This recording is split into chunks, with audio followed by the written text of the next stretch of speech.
Bonjour à tous et bienvenue dans ce nouveau Maurienne Zap. Et tout de suite, les sujets de la semaine. Le froid et la neige n'ont jamais arrêté les vrais sportifs. Et c'est avec cette philosophie que l'équipe de France VTT vient chaque année s'entraîner à Bessan.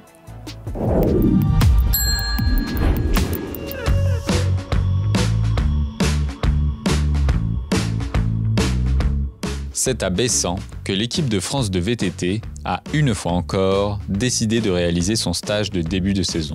Au programme, ski de fond, entraînement en tout genre, prévention des blessures, mais surtout une grande bouffée d'air frais pour commencer l'année.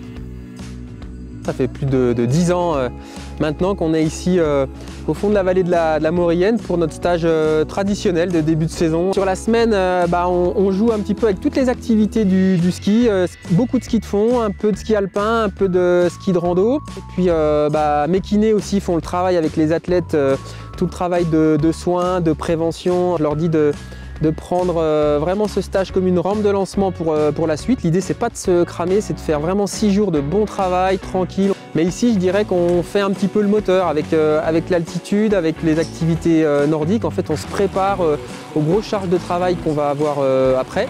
Et puis bien sûr, la vie en collectivité fait que le soir notamment, avec des jeux de société, avec des choses toutes simples, on travaille notre cohésion qui va nous servir dans les moments difficiles dans l'année, parce qu'il y en aura en Coupe du Monde, sur les grands championnats.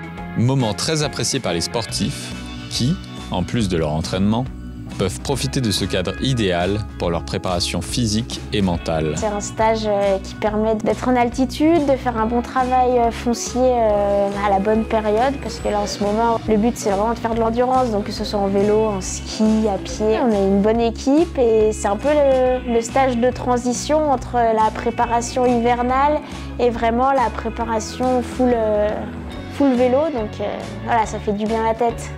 Un bon début de saison pour les athlètes qui regagneront des latitudes plus tempérées dès la fin du mois afin de continuer leur entraînement à vélo et sur les routes. Restons dans le thème de la neige qui, en plus d'attirer les sportifs, sait faire venir des artistes des 4 coins du globe.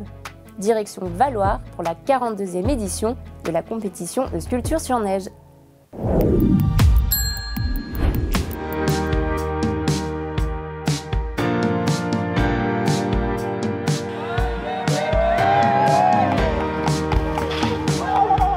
En ce début d'année, Valloire organisait la 42e édition de son concours de sculpture sur neige.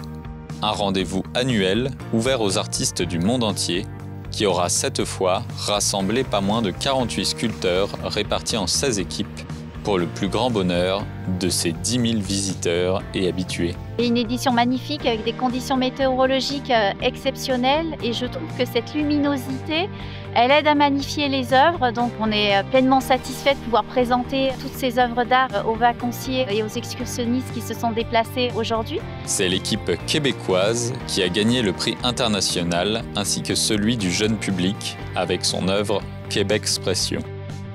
Pour ce qui est de la France, c'est l'œuvre intitulée « Une page se tourne et le dragon disparaît » qui a remporté le prix national. Le prix des artistes a quant à lui été décerné à l'œuvre Échecs et maths. Le projet, dans l'ensemble, il tient son nom, Échecs et maths. On a joué, on a perdu. Mais le projet reste joli et voilà, même la mise en place et tout, ça fonctionne quand même. Donc on est content. Et enfin, le prix du public a été remporté par l'œuvre « Faut-il suivre le lapin blanc ?» Une édition qui affirme une fois de plus la volonté qu'a Valloire de séduire à travers des événements d'art éphémères.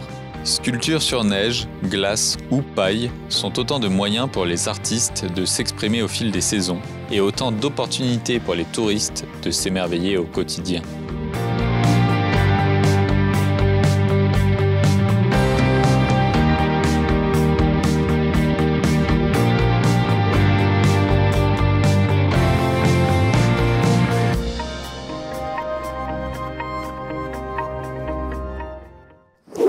Interlude gourmande à Saint-Jean-de-Maurienne. Scolardise vient d'ouvrir pour le plus grand bonheur des amateurs de chocolat et autres gourmets de la vallée.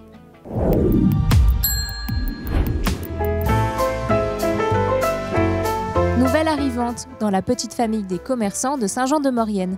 La Chocolardise, chocolaterie artisanale, s'installe tout juste rue Saint-Antoine pour faire redécouvrir le chocolat aux Saint-Jeanais.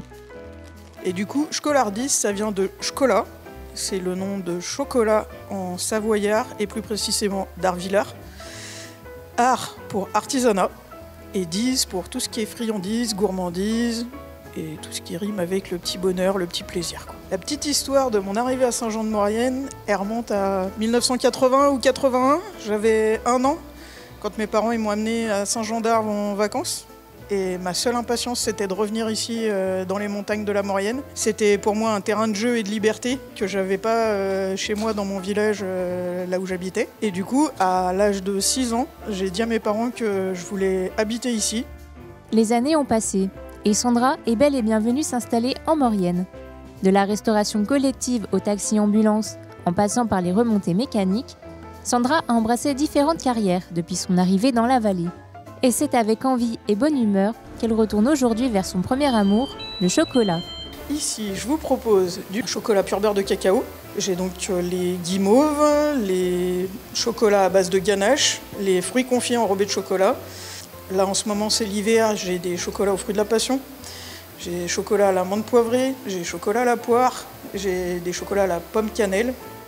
J'aurai également des glaces à partir de cet été, aux fruits de saison et de producteurs locaux, sachant qu'en Savoie, on a essentiellement de la poire, de la pomme, de la fraise, de la framboise bien sûr, de la myrtille, mais tout ce qui est pêche, abricot, citron, orange et autres arriveront de la Drôme. J'aurai aussi des marmelades. Je rajoute pas trop de sucre dedans parce que les fruits étant proches du lieu de fabrication, ils sont cueillis à maturité.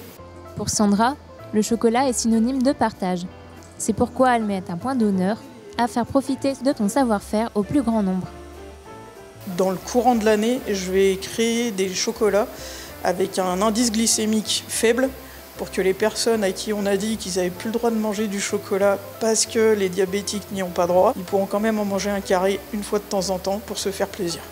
Toutes les confiseries à base de gélatine, j'utilise pas de la gélatine de porc, j'utilise de la gélatine de bœuf ou de la gélatine de poisson. Contrairement à ce qu'on pense, elle n'a aucun goût. Et au moins, ça permet aux personnes musulmanes de pouvoir manger des guimauves. Et quand c'est pour les fruits, j'utilise essentiellement la pectine, qui est un gélifiant naturel du fruit.